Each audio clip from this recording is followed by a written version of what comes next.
Bonjour à toutes et à tous, vous êtes sur le podcast de Zélie, où vous découvrez des conversations avec des femmes inspirées et inspirantes. Zélie est quant à lui un magazine numérique, féminin et chrétien, que vous pouvez télécharger sur magazine-zélie.com. Dans le numéro d'octobre 2025, nous évoquons le thème passionnant de la rencontre, qu'elle soit amicale, amoureuse ou encore professionnelle. Après un éclairage philosophique avec un livre de Charles Pépin, nous donnons la parole à Élodie Luor, une mère de 10 enfants pour laquelle la rencontre est au cœur de sa vie, notamment avec des correspondants étrangers ou des jeunes en difficulté qu'elle accueille avec sa famille. Ensuite, nous laissons Agnès, une lectrice de Zélie, raconter comment elle est tombée amoureuse de son meilleur ami, qu'elle a épousé il y a 35 ans. Nous évoquons également l'incroyable rencontre entre Roselyne Hamel, sœur du père Jacques Hamel assassiné lors d'un attentat en 2016, vous vous en souvenez sûrement à Saint-Étienne-du-Rouvray, et Nacera Kermiche, qui est la mère d'un des attaquants tués lors de l'assaut. Vous pouvez télécharger ce numéro gratuitement sur notre site magazine-zélie.com, le lien est dans la description du podcast. À noter également, pour ne manquer aucun épisode du podcast et le retrouver sur votre fil WhatsApp, vous pouvez désormais vous abonner à la chaîne WhatsApp du podcast de Zélie, dont le lien est dans la description de l'épisode.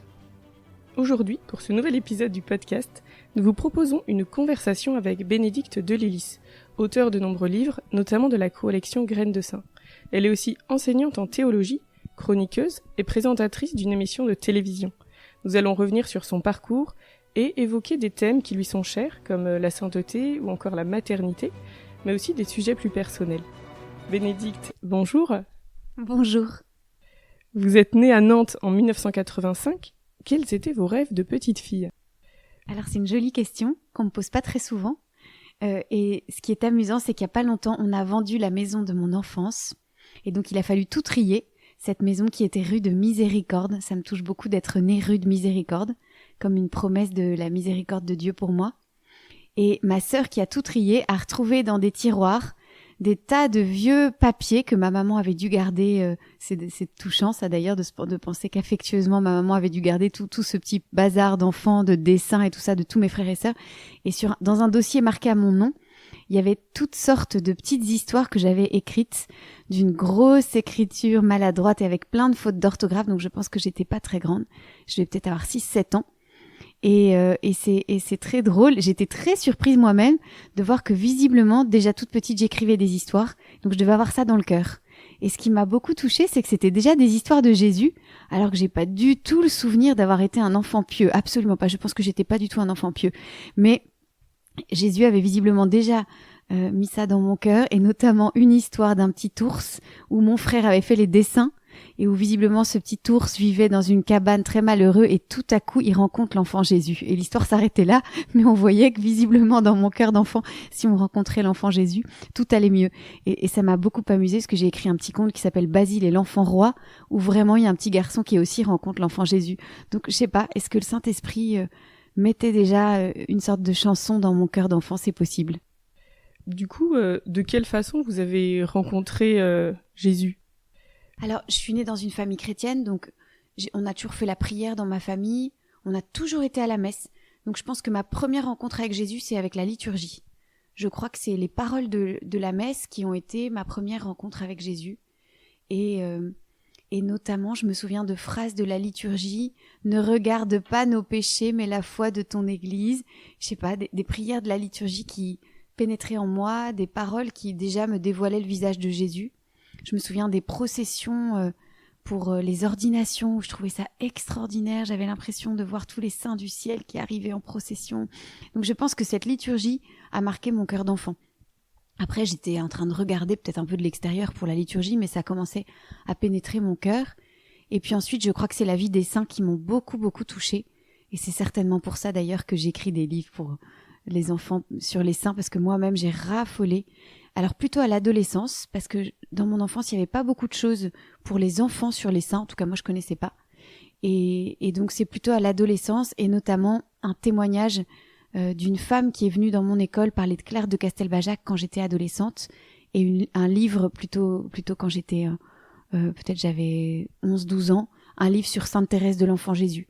Et peut-être c'est Sainte Thérèse de l'Enfant Jésus et Claire de Castelbajac qui m'ont l'une et l'autre fait passer d'une foi où je regardais de l'extérieur avec certainement de l'admiration et en trouvant des choses belles, mais où je restais dehors à regarder, à une fois où j'ai fait un pas et j'ai voulu répondre moi aussi à l'appel de Jésus. Vous avez étudié à l'école du Louvre et travaillé un petit peu en joaillerie. Vous êtes également marié et avec votre époux, vous avez fait partie du groupe ABBA, un groupe d'adoration missionnaire à l'église Saint-Étienne-du-Mont à Paris. Est-ce que vous pouvez nous expliquer ce qu'est le groupe ABBA, qui n'est pas un groupe de chansons suédoises? Ah oui, là tout le monde se met à chanter Give me, give me. Alors ABBA, c'était une aventure magnifique de notre début de mariage. Nous, avec Benoît, on avait déjà une petite fille qui s'appelait Fabiola, qui avait peut-être 6 mois. Et on a eu tout de suite le désir de vivre quelque chose de missionnaire et on savait pas très bien quoi. Et donc, je me souviens, maintenant, il y a beaucoup de choses qui existent, mais c'était déjà il y a quasiment 20 ans. Et aujourd'hui, il y a beaucoup de choses qui existent pour les familles, d'habiter dans un presbytère. Et je pense qu'au fond, on avait déjà ça dans le cœur, mais ça n'existait pas encore. Et je me souviens qu'on a frappé à quelques portes de paroisses de Paris en disant, vous auriez pas besoin d'une famille pour rendre des services. Enfin, en fait, on avait envie d'être une famille missionnaire, mais on savait pas très bien comment. Et Jésus a été très bon pour nous parce que on a rencontré un de nos copains qui s'appelait Florent, nous a proposé de venir voir le groupe ABBA. Et lui, il était berger de ce groupe, donc responsable de ce groupe. Et c'était un groupe d'adoration et de mission. Et nous, on est allés, je pense, comme ça, regarder. Et avec beaucoup d'audace, il nous a dit, mais est-ce que vous voulez pas faire partie du noyau qui porte le groupe ABBA? Et nous, on connaissait rien. Il y avait pas de couple et de famille dans ce groupe ABBA. Il y avait que des jeunes. Alors, on était jeunes, hein, parce que moi, je me suis mariée à 20 ans, donc on était en fait très jeunes. Mais on se sentait peut-être pas légitime d'être là au milieu de ces jeunes qui n'avaient pas encore trouvé leur vocation. Nous, on avait déjà une petite fille. Enfin, je pense qu'on avait peur d'être encombrant. Et donc, on est venu, et je me souviens très bien, on est venu pour regarder, et on a eu un complet coup de cœur. C'était très exigeant. On devait s'engager à dire le chapelet tous les jours, à aller à la messe tous les jours, à prier et à jeûner. Et en fait, cet engagement, au lieu de nous écraser, nous a enthousiasmés. Et je pense que ce qui nous a beaucoup touchés, c'est de voir que des jeunes qui étaient déjà dans ce groupe ABBA avant nous, pour eux, Jésus était vivant au milieu d'eux. On avait presque l'impression, quand ils étaient dans un salon, il y allait avoir une chaise pour Jésus qui était vivant au milieu d'eux. Ça nous a beaucoup, beaucoup touchés. Donc je pense que notre cœur a été embrasé à l'idée de vivre une aventure de sainteté. Et on y est allé. Alors je me souviens, on avait tellement peur de déranger que j'avais dit à l'aumônier, mais non, mais surtout si on vous dérange, ne nous appelez pas. Et quelle n'a pas été notre surprise de voir qu'ils nous ont appelés, parce qu'en fait on observait le truc pendant quelques mois, et après si ça correspondait, on était appelés ou non par ce groupe. Et moi je pensais franchement qu'on le serait pas et qu'on allait nous dire non, avec un petit bébé vous allez nous encombrer. Et en fait voilà qu'on a fait partie de cette aventure pendant 7 ans. Donc ça a complètement transformé notre vie de famille, ça c'est certain. Alors, cette exigence de prière, on n'y arrivait pas toujours très bien, parce que c'était pas facile. Moi j'étais encore étudiante, mon mari avait un métier, on avait une petite fille, mais je me souviens qu'on allait à l'école tous les matins, chez des petites sœurs à 8h moins 5 avant l'école. Et enfin, je sais pas comment vous dire, ça a été comme un souffle extraordinaire pour notre vie de famille. Et les week-ends, quand on était, je pense peut-être une fois par mois, je me rends pas très bien compte de la fréquence. Et puis souvent pendant les vacances, on faisait des missions. Et donc, on partait dans des camions avec les autres jeunes de ce groupe, des petits, comment ça s'appelle là, les grosses voitures. On partait à plusieurs et on allait dans des écoles, dans des paroisses où on nous appelait pour faire connaître l'adoration. Donc, je sais pas, par exemple, on allait dans les classes, on dit, est-ce que vous connaissez Jésus dans l'Eucharistie? On faisait prier les enfants. Ou bien mon mari, il a fait une mission en prison. Ou encore, on faisait des choses dans des paroisses rurales ou des paroisses où il y avait des endroits de fête et où le curé disait tiens moi il y a une fête du théâtre ou une fête de je sais pas quoi du pruneau et par contre il y a plein de monde dans les rues mais il y a personne dans l'église donc ce serait peut-être l'occasion qu'il y ait le groupe ABBA qui vienne animer une adoration et puis des missionnaires dehors et les gens qui disent bah venez rencontrer Jésus. Et donc on a fait ça pendant 7 ans et ça a vraiment transformé notre vie de famille. Quel est le premier livre que vous avez publié? Le premier livre, c'est justement lié au groupe ABBA, puisque c'est Van, dis-nous en qui tu crois, et c'est le premier petit livre de la collection Graines de Saint. Et la collection Graines de Saint, elle a été fondée avec Anne-Sophie Ram. Anne-Sophie, c'était le chef de chœur du groupe ABBA, donc on a été en mission avec elle et en prière avec elle pendant des années. On avait toutes les deux, avec tout le groupe ABBA, fait un CD, et on s'était rendu compte que, avec nos petits moyens et nos compétences relatives, d'ailleurs c'est un truc un peu bricolé, mais en fait on s'était rendu compte que les gens, ça touchait les cœurs Et on s'est dit, tiens, mais on pourrait faire un truc pour les enfants. Et on aimait beaucoup Mère Teresa. On avait toutes les deux lu Viens, sois ma lumière de Mère Teresa. Et on avait été extrêmement touchés par cet appel de Jésus. Viens, sois ma lumière, porte-moi jusque dans les trous des pauvres. Et puis la phrase de Mère Teresa, je voudrais allumer la lumière de l'amour de Jésus dans chaque maison, chaque rue, chaque cœur. Et je pense que nous, quand on faisait des missions d'Abba, on avait ça dans le cœur, allumer la lumière de l'amour de Jésus dans chaque rue. Bah oui, on était dans les rues, dans chaque maison, on n'allait pas beaucoup dans les maisons, et dans chaque cœur qu'on rencontrait. Et donc là, on s'est dit, bah tiens, dans les maisons, qu'est-ce qu'on fait ? Bah, on écoute des CD. Dans la voiture, qu'est-ce qu'on fait ? Bah, on écoute des CD. Et donc, on a eu l'idée de faire aimer Jésus avec les saints. Nous-mêmes, on était nourris par les saints, et on s'est dit, bah tiens, on va faire connaître ce qui a embrasé le cœur des saints pour que les gens aussi, à la suite des saints, puissent répondre à l'appel de Jésus. Et donc, Van, dis-nous en qui tu crois, c'est le premier livre qu'on a publié. Alors là, c'était vraiment une histoire incroyable parce qu'on était assez jeunes toutes les deux. Elle a été encore plus jeune que moi. On a fait ça comme ça, un peu sous une inspiration comme ça qui nous a pris un beau matin. Et puis on a présenté ça à la maison d'édition MAM et ils ont tout de suite dit oui. Et ça a été tapis rouge alors que nous on connaissait. Enfin, Anne-Sophie, elle commençait, elle était peut-être stagiaire chez MAM comme éditrice, mais on était vraiment inexpérimentés en tout. Et donc c'était assez joli de voir que Jésus répondait à notre appel et à notre désir plutôt, et que finalement il allait utiliser ce petit livre et qui est devenu la collection Graines de Saint.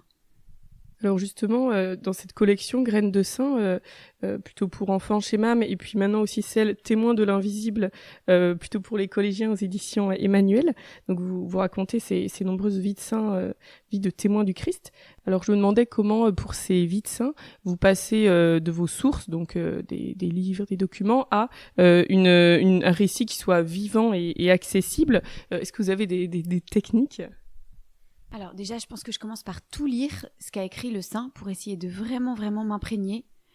Et après, c'est très variable en fonction des saints. Par exemple, en effet, quelqu'un comme Jean-Paul II, c'était difficile, honnêtement, parce que Jean-Paul II, ce qu'il dit, c'est compliqué. Donc ça demandait un grand travail de traduction, d'essayer de dire la substance scientifique moelle de ce que disait Jean-Paul II, mais avec des phrases simples, mais qui ne le trahissent pas. Mère Teresa, c'était assez facile parce que Mère Teresa, elle a un langage très simple. Donc en fait, Mère Teresa, il suffisait de dire ce que disait Mère Teresa, il n'y avait rien à transformer. Vannes, c'est pareil, Vannes, c'était d'une grande simplicité. Thérèse, c'était plus difficile parce que tout le monde connaît Thérèse, et finalement, son langage du 19e siècle, il peut être un petit peu rebutant pour le lecteur d'aujourd'hui ou l'auditeur d'aujourd'hui. Donc j'ai l'impression que, en fonction de chaque saint, j'ai dû pas mal m'adapter. La spécificité de Graines de Saint, c'est que le saint parle en son nom propre. Comme on parle à des enfants et que c'est un audio, eh bien, on a choisi avec Anne-Sophie que le saint ait l'air de nous parler du ciel. En fait, on croit en la communion des saints, donc après tout, les saints nous aident et nous parlent et nous touchent aujourd'hui encore. Donc on s'est appuyé sur ce dogme de la communion des saints pour faire que le saint nous parle en disant « je » et en nous parlant à nous. Alors que dans la collection de Témoins de l'invisible, c'est pour les plus grands, c'est un ouvrage lu, et donc c'est donc collégien lycéen, comme vous l'avez très bien dit. Et donc, par exemple, mon petit Pierre Giorgio Frassati, tout récent, il y a un narrateur qui le regarde. Alors ça, c'est un autre exercice parce que du coup, quand un narrateur vous regarde, eh ben, on peut le regarder faire des choses, on peut l'observer, on peut le contempler, on peut s'interroger sur lui. Donc c'est un tout autre exercice. C'est assez difficile de faire parler le saint parce qu'on peut pas dire, par exemple, je suis mort ou bien je suis merveilleux. Et donc on peut pas avoir un point de vue extérieur qui nous regarde quand on parle nous-mêmes. Donc Graines de Saint, c'est vraiment ça, c'est essayer de rentrer dans le cœur du saint. Et pas le regarder de l'extérieur. Alors que Témoin de l'invisible, je le regarde de l'extérieur, ce qui me permet de raconter plein d'anecdotes et de le voir vivre. Donc c'est un peu deux points de vue différents. Et à côtoyer ces saints, est-ce qu'il y a l'exemple d'un saint qui vous a aidé un jour dans l'épreuve ? Alors, je pense que chaque saint m'a touchée. Je pense que de tous les saints dont j'ai parlé, il n'y en a pas un où je me suis sentie complètement extérieure. Et j'ai l'impression qu'à chaque étape de la vie... ces saints m'ont dit quelque chose. Pour la question des épreuves, étonnamment, une qui m'a beaucoup aidée, c'est Chiara Luce. Je dis étonnamment parce qu'elle est très jeune. Et donc, on pourrait se dire que Chiara Luce, elle est morte à 18 ans. En quoi est-ce qu'elle peut aider une adulte, une maman comme moi, qui va avoir 40 ans, oh là là. Et ben, elle m'a énormément nourrie dans les périodes difficiles de ma vie avec cette petite phrase qu'elle dit alors qu'elle apprend qu'elle a un cancer. « Si tu le veux, Jésus, je le veux moi aussi. » Donc je pense que cette phrase « Si tu le veux, Jésus, je le veux moi aussi », elle m'a accompagnée dans les moments où je voyais plus rien, où les choses m'échappaient, où je comprenais plus, où je devais que faire, où aller, où il y avait une épreuve qui arrivait dans ma vie. « Si tu le veux, Jésus, je le veux moi aussi ». Et l'autre sainte qui m'a beaucoup aidée, c'est Mère Teresa. Mère Teresa, on le sait bien, elle a vécu des années dans l'obscurité et la nuit. Et donc, même si, bien sûr, en fait, elle est difficile, on s'identifie difficilement à cette femme parce qu'on n'est pas à Calcutta, parce qu'on n'a pas sa santé de fer où elle dormait quelques heures et puis elle mangeait à peine et elle était tout le temps en avion enfin, elle était intrépide. Enfin, moi, j'ai pas du tout ce caractère. Moi, j'ai peur d'un rat. Elle a peur de rien. Enfin, donc, je peux pas du tout m'identifier à cette femme au point de vue du caractère. Mais en revanche, son expérience d'obscurité, on peut l'utiliser pour nos propres obscurités, même si c'est pas les mêmes que la sienne. Et je trouve que continuer à aimer Jésus dans cette nuit qu'elle a traversée, continuer à servir, continuer à sourire, ça m'a beaucoup porté et ça me porte encore aujourd'hui. En 2019, vous êtes devenue enseignante en théologie au Collège des Bernardins. Qu'est-ce qui vous a amené à cette mission ? Alors, quand on était au groupe Abba, vous avez vu, hein, c'est un pivot dans notre vie, parce qu'en fait, on voit que les choses se sont vraiment mises en place là. Il y avait un évêque qui veillait un des évêques auxiliaires de Paris, qui veillait sur ce groupe avec beaucoup de sollicitude et en même temps beaucoup de discrétion. C'était vraiment un art de veiller avec un regard attentif, mais en laissant ces jeunes qu'on était avoir beaucoup de liberté. Avec du recul, je m'aperçois que c'était très courageux de sa part et très audacieux. Et en fait, je pense qu'il a repéré l'amour qu'il y avait dans mon cœur pour Jésus. Et je sais pas comment, l'Esprit Saint lui a suggéré, certainement, de me proposer d'arrêter mon métier que j'avais à peine commencé sur la place Vendôme, comme vous l'avez dit, et de me proposer d'arrêter mon métier pour consacrer mes forces à l'annonce de l'Évangile. Et donc c'est un peu étonnant, hein, franchement, qu'il ait eu ça dans le cœur. Et en fait, il pouvait pas savoir à quel point ça correspondait à ce que j'avais moi aussi dans le cœur. Donc nous, on était encore au groupe Abba, on avait lancé cette collection Graines de Saint, et au fond, c'était ça ce qui m'animait en vrai de vrai. Bien plus que l'expertise de bijoux que j'apprenais à faire, où je m'amusais bien, mais où franchement je sentais vraiment tout de suite que ça n'allait pas remplir l'espace de mon cœur. Enfin, j'avais soif de beaucoup plus. Je pense que j'avais soif que toute ma vie fasse aimer Jésus. Et donc, j'avais pas envie qu'il y ait de parenthèse boulot. J'avais envie que l'entièreté de mon existence soit consacrée à ça. Donc, quand Monseigneur Beau m'a proposé de faire de la théologie, franchement, pour vous dire, je ne savais même pas ce que c'était que la théologie et j'en avais aucune idée. Et donc, j'ai accepté complètement dans la foi, en ne sachant pas ce que c'était, en ne sachant même pas si j'allais aimer ça. Ce qui m'a attirée, c'est consacrer tes forces à l'annonce de l'Évangile. S'il fallait faire de la théologie, pourquoi pas. Donc, j'ai commencé par faire 3 ans. Et puis, au bout de 3 ans, pour le coup, j'avais eu un coup de cœur complet. Et là, j'ai continué. À chaque fois, j'ai demandé à l'église si l'église m'appelait parce que je voulais pas faire ça de mon propre chef. Pour moi, c'était une mission qu'on acceptait et qu'on recevait de Dieu. Mais j'avais pas envie d'arriver et de dire c'est moi qui ai décidé de faire ça. Donc à chaque fois, à chaque étape, j'ai dit voilà, si vous voulez, je m'arrête. Et si vous pensez que Jésus m'appelle, je veux bien continuer. Et en fait, à chaque étape, on m'a encore appelé. Et donc j'ai fait un baccalauréat canonique, ce qui équivaut à 6 ans d'études. Et puis ensuite une licence canonique pour enseigner, ou on peut dire encore un master. Et là, c'est 2 ans. Donc en tout, j'ai fait 8 ans d'études de théologie. Entre-temps, j'ai eu 3 enfants, donc j'ai eu 4. À la fin, j'avais 4 enfants. Et en vrai, c'était un parcours très fatigant. Avec du recul, j'aurais pas la force de refaire ça. Et je pense que c'est seulement la grâce de Jésus qui m'a donné cette grâce, parce que je gagnais rien, évidemment, et la vie était matériellement difficile. C'était beaucoup de sacrifices parce qu'il fallait travailler tout le temps. Je pense qu'à cette époque-là, je sais même pas si j'ai vu une copine.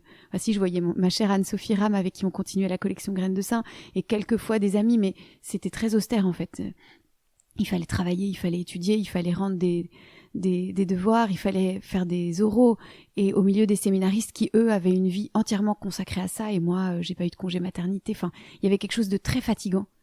Et je pense que c'est vraiment la force que Jésus m'a donnée pour faire ça, parce que aujourd'hui, je ne le referai pas.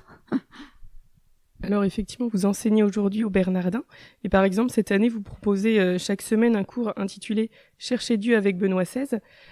Et je voyais que vous alliez évoquer notamment, parmi d'autres questions, pourquoi dit-on que l'Église est sainte alors qu'on voit si facilement qu'elle est composée de pécheurs ? Alors c'est vrai que c'est une question effectivement qu'on se pose pas mal. Et est-ce que vous pourriez nous donner une brève réponse ? Oh là là, elle est difficile cette question. Le cardinal Ratzinger, je pense que Benoît XVI, il l'avait pris en pleine figure, cette souffrance de voir que l'Église est le corps du Christ et qu'elle devrait être le visage de Jésus saint pour le monde et qu'elle est souvent objet de scandale. Et du coup, il a beaucoup contemplé ce mystère. Et je pense que peut-être qu'il y a plusieurs éléments de réponse, mais un des éléments que lui, il a contemplé, c'est que finalement, Jésus choisit de se donner à travers, ça c'est son expression, les mains sales des hommes, les mains salies des hommes. Et que c'est finalement une expression de la miséricorde de Dieu qui accepte de se laisser distribuer, partager par nos mains et de se laisser transmettre par nos mots limités, par notre témoignage fragile et obscur quelquefois, et par même des personnes vraiment abîmées.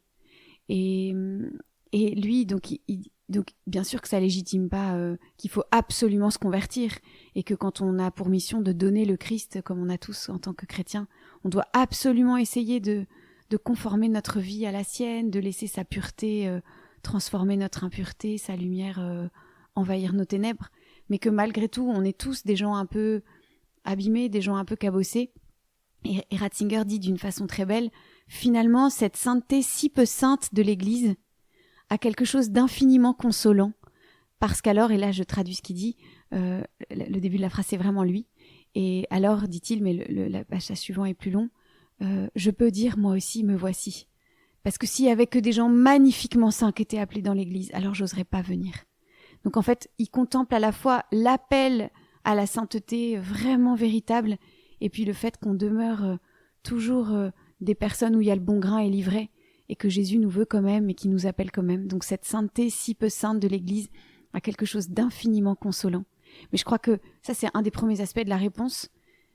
Et l'autre aspect, c'est de dire que l'Église, elle est à la fois le corps du Christ et puis en même temps composée de nous tous qui sommes en chemin, et qu'au ciel seulement, on sera ce corps totalement immaculé de Jésus.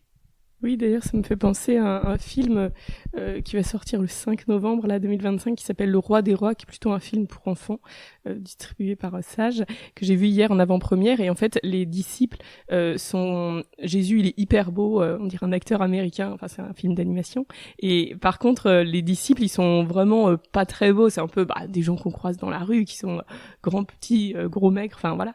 Et du coup, je trouve que c'est bien parce qu'on peut s'identifier à eux, et on voit bien que les disciples, ils étaient vraiment pas mieux ou moins bien que nous, quoi. C'était vraiment voilà, l'Église est vraiment des pauvres personnes, mais voilà, avec leur richesse et leur fragilité. Alors depuis 5 ans, vous publiez chaque semaine une chronique dans le magazine Famille chrétienne. Comment avoir un regard sans cesse renouvelé sur la foi chrétienne, dont le contenu pourtant de la foi ne change pas. Enfin voilà, comment avoir ce regard un peu nouveau. Alors peut-être que ce qui est toujours nouveau, c'est la parole de Dieu. Il me semble que quand on entend la parole de Dieu, on ne l'entend jamais de la même façon. Elle retentit. Un jour, on va entendre une parabole et puis c'est un des passages qui va nous émerveiller. Puis le lendemain, ça sera autre chose. Et il me semble que la parole de Dieu, elle est absolument toujours nouvelle. Donc pour moi, c'est vraiment une grande source d'inspiration. Qu'est-ce que Dieu nous dit aujourd'hui? Comment on l'entend? Comment ça retentit? Puis l'autre chose qui est toujours nouveau, pour moi, c'est les personnes. Et donc, je ne me lasse pas de regarder les visages, d'entendre des expériences de personnes, et à travers ça, de voir comment Dieu accompagne les gens, comment Dieu agit. Donc, finalement, pour l'instant, j'ai jamais été en panne d'inspiration. Alors déjà, je pense que j'ai une grand-mère de 102 ans, et c'est elle qui m'avait dit, quand j'étais enceinte de mon dernier enfant, mais c'était peut-être 3 semaines avant l'accouchement, et Famille chrétienne m'a appelée pour proposer ce job. Et moi, il fallait envoyer vite 3 chroniques d'essais, parce qu'on était plusieurs personnes à qui ils avaient proposé. Et donc, on demandait de faire vite 3 chroniques d'essais et moi, j'allais accoucher, tout ça. Et donc, j'avais appelé ma grand-mère, maintenant elle a 103 ans, donc c'était il y a 6 ans, 102 ans, pardon, donc elle n'était pas quand même très jeune. Et je lui avais dit, qu'est-ce que vous en pensez? Je vais accoucher, j'ai pas envie de faire ce truc, parce que j'avais envie d'être en vacances et d'enfin m'occuper de ce bébé qui allait arriver.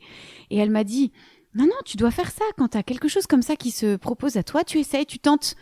Et donc, c'est touchant pour moi parce que ces chroniques dans Famille chrétienne, c'est un peu par obéissance à ma grand-mère, à sa sagesse, et parce que je l'aime énormément, que j'ai tenté le truc. Et donc, j'ai fait ça, mais vraiment, vous voyez, j'avais autre chose en tête. Et puis finalement, c'est moi qui ai été choisie, je sais pas, c'est incroyable, c'était étonnant. Alors que j'avais jamais écrit pour les adultes, j'avais toujours écrit pour les enfants, donc c'était un pari invraisemblable. Je sais pas comment ils ont pensé que je pouvais écrire pour les adultes, parce que même moi, je le savais pas que j'avais ça dans le cœur. Et voilà, donc c'est pour ma grand-mère que je l'ai fait, et donc elle est aujourd'hui encore en vie. Et elle m'a dit qu'elle priait tous les jours pour que j'ai de l'inspiration. Et donc, je pense que c'est pour ça que j'en ai. Donc, le jour où elle est au ciel, il faudra qu'elle continue. Sinon, je devrais arrêter Famille chrétienne. En 2022, vous avez publié une lettre aux mamans aux éditions MAM. Vous dites que la maternité est une expérience eucharistique. Qu'est-ce que cela signifie pour vous ? Alors là encore, cette lettre aux mamans, je ne sais pas si je le referai. Parce que c'était une demande de la maison d'édition MAM. Et moi, je suis une maman en chemin, en fait, franchement. J'ai des enfants aujourd'hui de 18 ans à 7 ans, à 6 ans. Et je peux encore faire plein de bêtises, je peux rater beaucoup de choses. J'ai sûrement déjà raté beaucoup de choses, franchement. Du coup, je me sens pas du tout légitime pour faire un cours sur la maternité, et c'était pas ça du tout mon objectif. Et donc, je me souviens très bien quand elle m'a demandé de faire ça, la directrice éditoriale de chez MAM, qui s'appelle Sophie Cluzel. Je lui ai dit non au début. Parce que je voulais pas donner des conseils. Enfin, moi, j'étais qui pour donner des conseils à des mamans qui sont beaucoup plus saintes que moi pour la plupart, qui sont créatives, qui sont dévouées. Enfin, franchement, plus je vois des mamans, plus je suis émerveillée par le dévouement inlassable des mamans, et je suis pas à la cheville du quart des mamans, de ces mamans.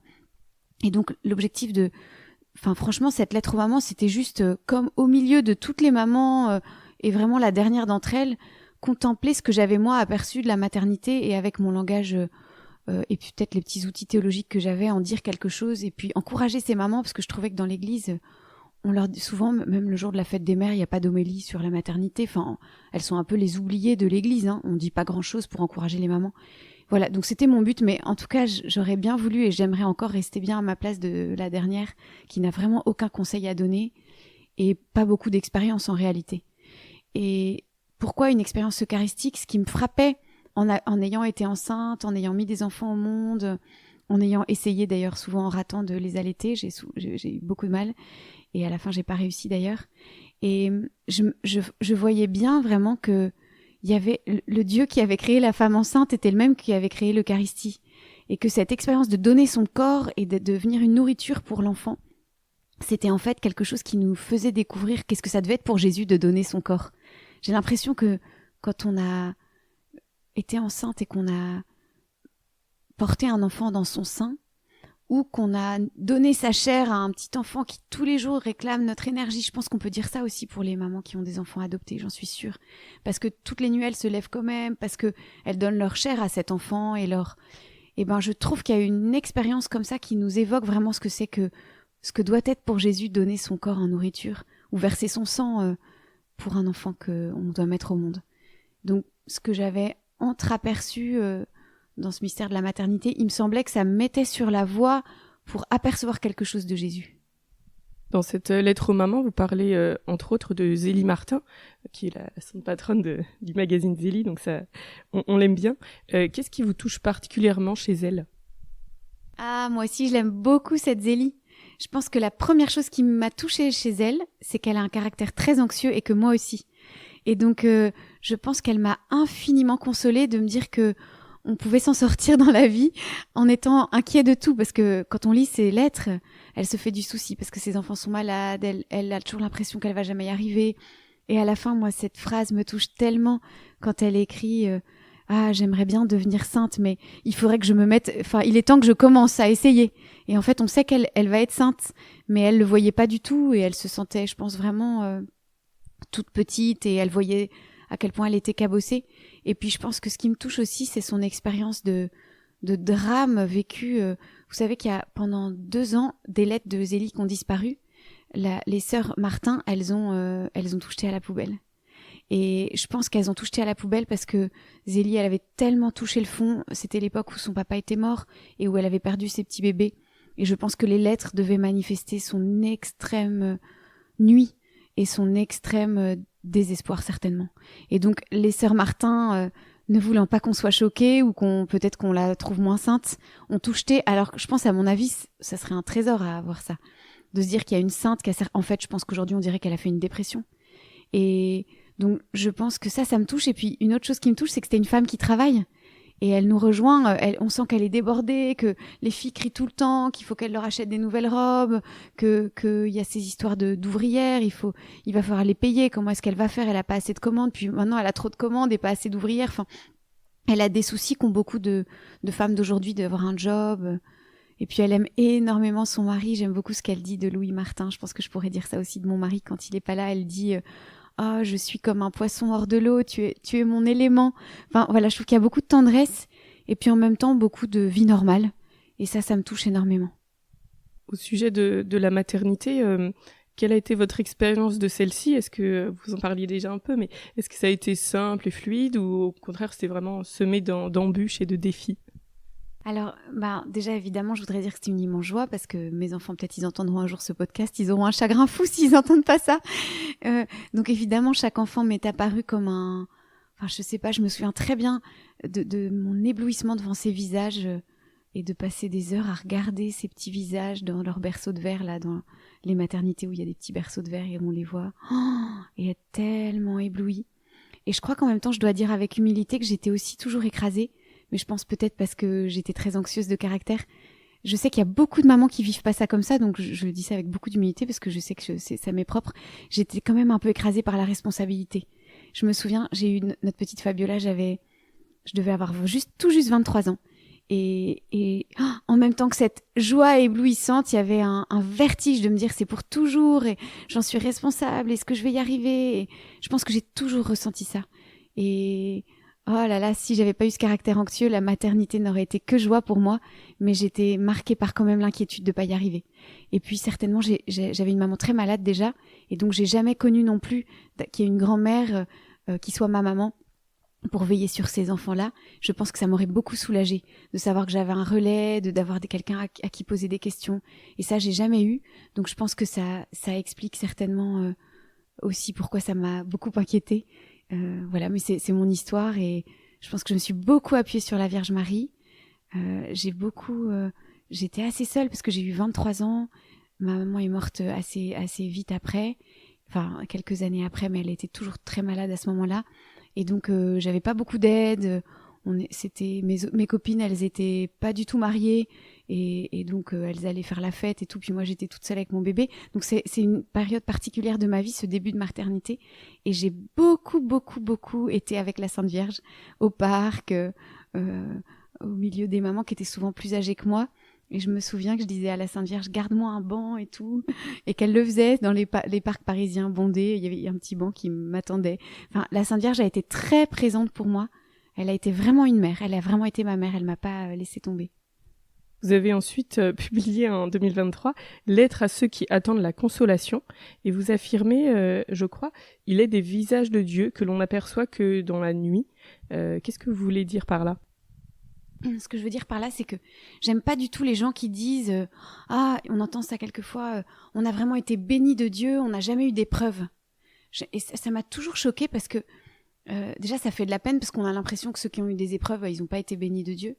Et puis je trouve que c'est ne pas comprendre le mystère du Christ qui a précisément a dû vivre un chemin de croix et ne pas comprendre non plus la vie des saints et les regarder que de l'extérieur. Quand on regarde une vie de l'extérieur, on voit les épreuves, mais on voit pas comment Jésus s'est rendu présent au cœur de ces épreuves. Et je suis persuadée qu'au cœur des épreuves, on fait des expériences de Dieu qu'on n'aurait pas faites dans une vie toute légère et toute joyeuse. J'en suis sûre.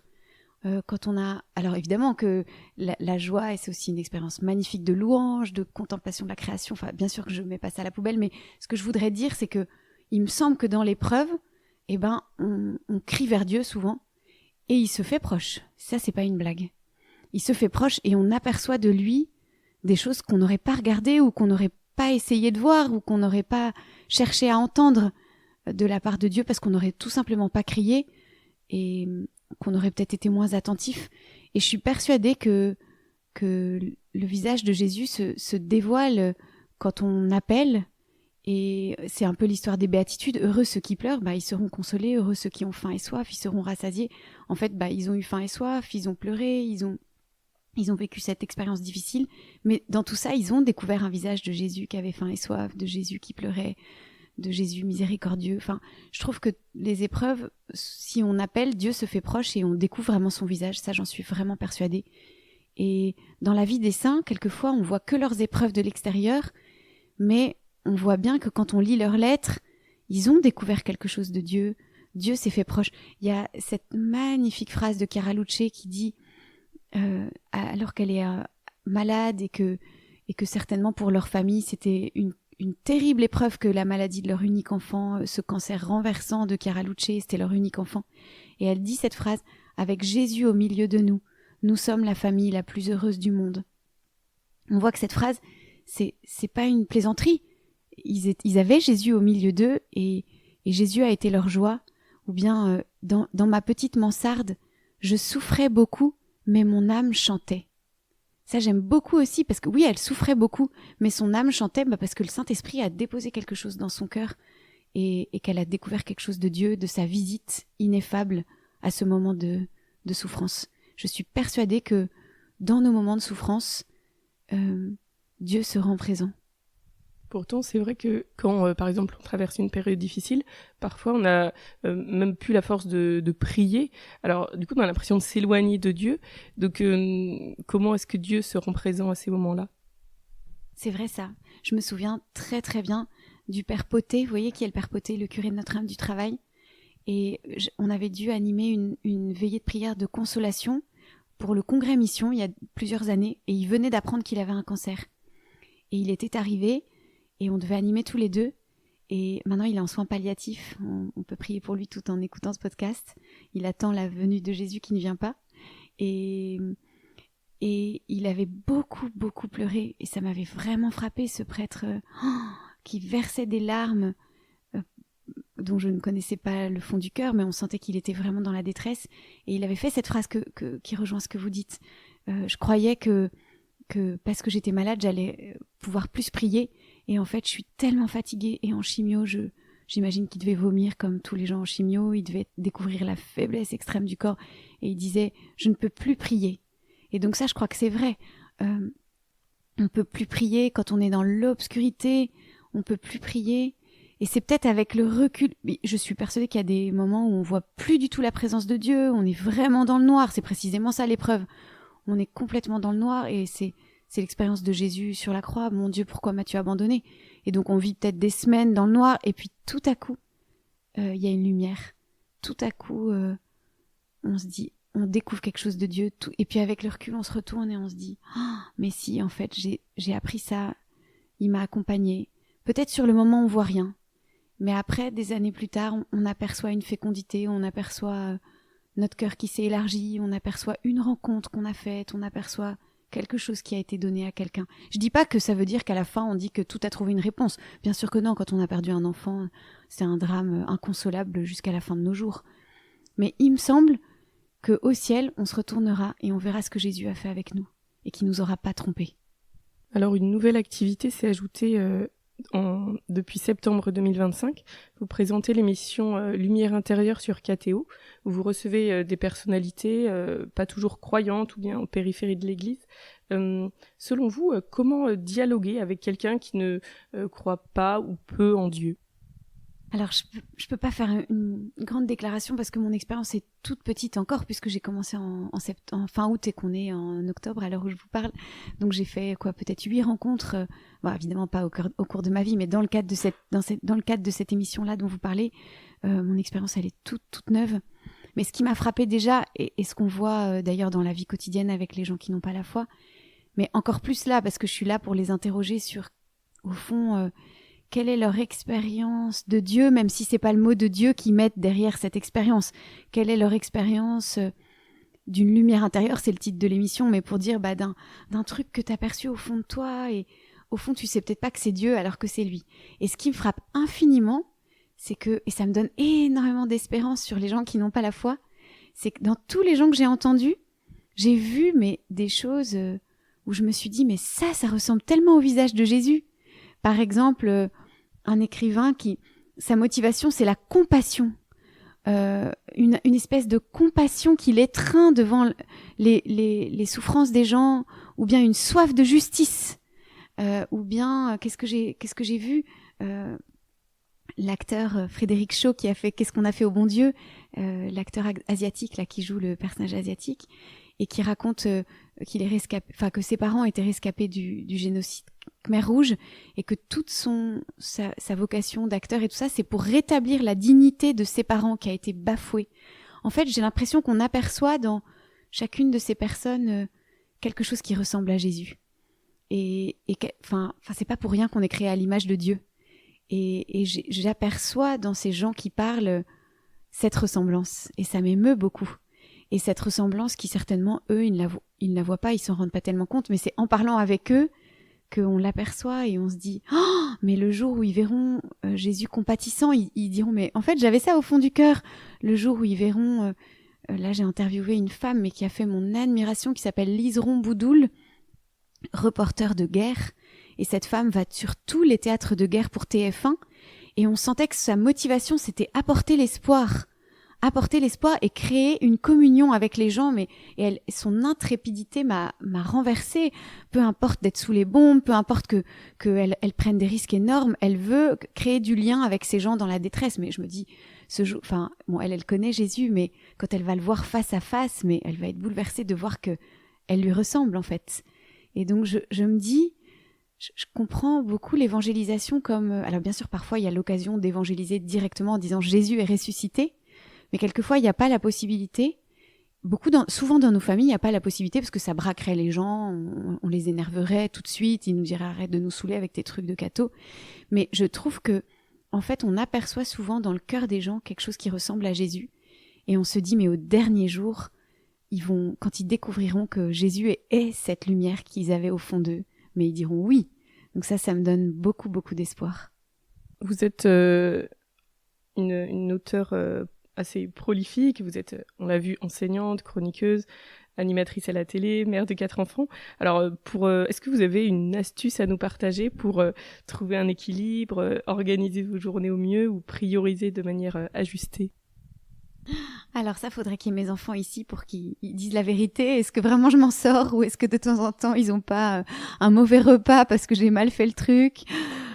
Certainement, hein, j'ai l'impression que l'équilibre il est à réinventer, à retrouver. Il me semble qu'une des caractéristiques de la mère de famille, c'est qu'elle a toujours l'impression d'avoir 1000 choses à faire et de toutes les faire mal. Et j'échappe pas à cette règle. Quelquefois je me dis je prie pas assez, puis d'autres fois je me dis je travaille pas assez, puis d'autres fois je me dis les enfants se plaignent de pas assez me voir. Enfin bref, je fais ce que je peux, mais je suis sûre que je fais très imparfaitement et beaucoup de ratés, c'est certain, dans mon organisation. En tout cas, ce qu'il y a de sûr, c'est que Jésus ne me lâche pas, et même si souvent je ne le vois pas, hein, je n'ai pas au quotidien à me parler à l'oreille, bien sûr que non, hélas. Mais en tout cas, ce que je vois, c'est que quand j'ai des commandes, j'ai souvent l'impression que j'y arriverai pas et qu'au fait, j'arrive à rendre le truc à temps. Quand je dis oui pour une conférence, je suis toujours paniquée en me disant j'aurais jamais dû dire oui, comment je vais m'en sortir ? Et finalement, cette conférence m'est donnée et j'arrive à la donner. Donc, ce que je vois, c'est que jour après jour, Jésus me donne la grâce. Sincèrement, j'ai souvent l'impression que, pouf, comment vais-je y arriver ? Et en vérité, le jour même, Dieu donne ce qu'il a demandé. Et ça me frappe beaucoup, hein. C'est pas une blague. Quand il appelle, il donne les moyens de répondre. Et donc, quand je réponds à tel ou tel appel, le Seigneur pourvoit. Après, voilà, faut faire attention à pas être trop fatigué. Et quelquefois, je tire certainement un peu sur la corde. Vous connaissez donc, comme on l'a vu, des nombreuses vies de saints. Qu'est-ce que vous diriez à quelqu'un qui a l'impression que la sainteté est inaccessible, par exemple parce qu'il n'arrive pas à être régulier dans la prière ? Être régulier dans la prière, c'est peut-être ce qui est le plus difficile. Et c'est difficile pour vous sûrement, pour moi aussi. Peut-être quand même que c'est la clé, même si c'est une toute petite prière courte, rester en lien avec Jésus. Je me souviens très bien, une année, on m'avait offert un très bel hortensia. J'ai grandi dans l'ouest de la France et où il y a beaucoup d'hortensias. J'ai grandi à un endroit où l'océan Atlantique était pas loin et c'est dans des régions où ces hortensias prolifèrent, ils sont magnifiques. Et ça m'avait beaucoup touchée qu'à Paris, alors que c'était une saison où il faisait trop chaud, où j'avais la nostalgie de la mer, parce que j'ai souvent la nostalgie de la mer à Paris quand il fait beau. Et quelqu'un était arrivé pour me remercier de je sais plus quoi avec un magnifique hortensia. Et j'avais oublié de l'arroser, ou je sais plus, peut-être au début je l'avais bichonné, puis peut-être pendant 2 jours, je sais pas quoi, je l'ai pas arrosé. Et il avait suffi de 2 jours pour que cet hortensia blanc qui me faisait tant de joie ressemble à un pauvre petit hortensia malheureux, maigre et la tête penchée et tout triste. Et ça m'avait vraiment évoqué la vie spirituelle. Et je m'étais dit, si on n'ouvre pas notre cœur au Saint-Esprit, en fait on ressemble très vite à ce petit hortensia fané. Et c'est d'autant plus important pour nous quand on a une mission dans l'Église de rester branché à Jésus, parce que sinon on donnera quelque chose qui n'est plus digeste, qui n'est plus nourrissant. On sera comme la cymbale retentissante. Et donc je crois quand même essayer de garder un petit lien. Après, à chaque étape de la vie, quand on vient d'avoir un enfant, on peut pas faire une demi-heure d'oraison. Et je crois que je me souviens très bien d'un curé de paroisse qui était prof au Bernardin, qui m'avait infiniment consolée en disant « Je viens de devenir curé, avant j'étais vicaire, ma prière a changé », avait dit ce curé. Maintenant je prie, avait-il dit, en rangeant les chaises de mon église. Et je crois que c'est vrai. Parfois, on peut pas être trop exigeant. Peut-être ce sera des mamans qui nous écouteront. Peut-être que notre prière, c'est allaiter cet enfant, et ce sera ça cette fois-ci, parce que c'est pas possible de faire plus. Et donc, on n'a pas non plus vocation à être carmélite, vous voyez. Donc on peut pas. Sinon, on est tout le temps culpabilisé de se dire j'ai pas fait assez, je devrais faire la messe, 1 heure d'oraison. Non, c'est pas possible. Donc on fait ce qu'on peut, mais je crois qu'il faut toujours tenir un lien quotidien avec Jésus, même s'il est petit et même s'il est pauvre, il est toujours pauvre. Alors, pour finir, à chaque question courte, vous pouvez répondre par une phrase courte ou non. Complétez cette phrase. La personne humaine est une merveille à l'image de Dieu, appelée à la vie éternelle. Et pour chaque personne, on peut la contempler, regarder son corps, apercevoir quelque chose de son âme, en pensant que dans l'éternité, elle est appelée à être dans la joie et la béatitude de Dieu, qu'on la retrouvera au ciel avec son regard, sa démarche, dans la joie éternelle. Un film que vous aimez? Alors je suis pas bonne du tout en film, parce que souvent j'aime pas les films. Je pense que je suis trop sensible. Alors la vie me suffit, la vie quotidienne me suffit en charge émotionnelle, et les films souvent ça m'en donne trop. Mais j'aime énormément Des hommes et des dieux. J'ai infiniment aimé ce film. Alors ça fait vraiment une remarque de religieuse, mais j'ai beaucoup aimé ce film parce que je sais pas, j'ai trouvé que ce film nous parlait de la beauté de la personne humaine et de la beauté de Jésus au milieu de nous. Ça m'a beaucoup, beaucoup touchée. Peut-être rajouter que j'aime beaucoup Vacances romaines avec Audrey Hepburn. Là, ça fait moins religieuse. Une femme qui vous inspire? Alors, je vais quand même dire Mère Teresa, avec cette phrase qui est, je sais pas, je pense une lumière vraiment quotidienne sur ma route. C'est précisément parce que vous êtes vide que Dieu peut se servir de vous-même. Si nous sommes pleins de nous-mêmes, Dieu ne peut pas se servir de nous. Il faut que nous soyons comme des tuyaux vides.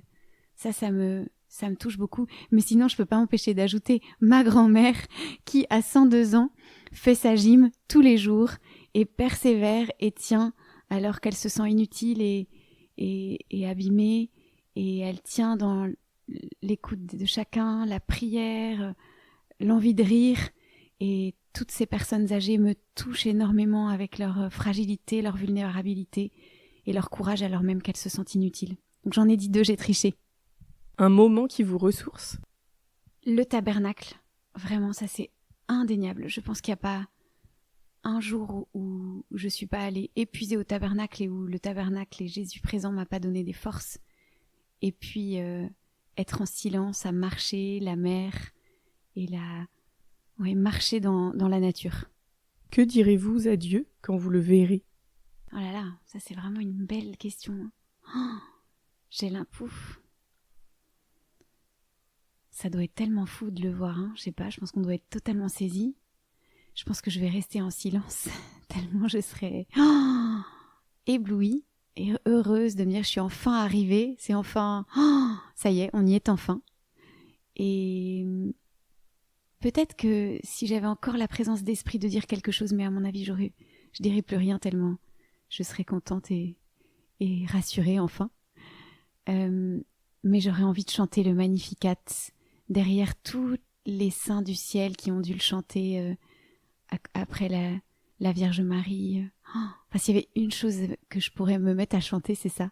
Mon âme exalte le Seigneur, exulte mon esprit en Dieu mon Sauveur. Il s'est penché sur son âme servante. Désormais tous les âges me diront bienheureuse. On doit avoir envie de se mettre à chanter ça avec tous les saints. Non, vous croyez pas? Merci beaucoup Bénédicte. Et merci à toutes et à tous de nous avoir écoutés. Nous espérons que cette conversation vous a plu. Nous vous donnons aussi rendez-vous dans le numéro d'octobre 2025. Le lien est dans la présentation du podcast. Et à bientôt pour un nouvel épisode.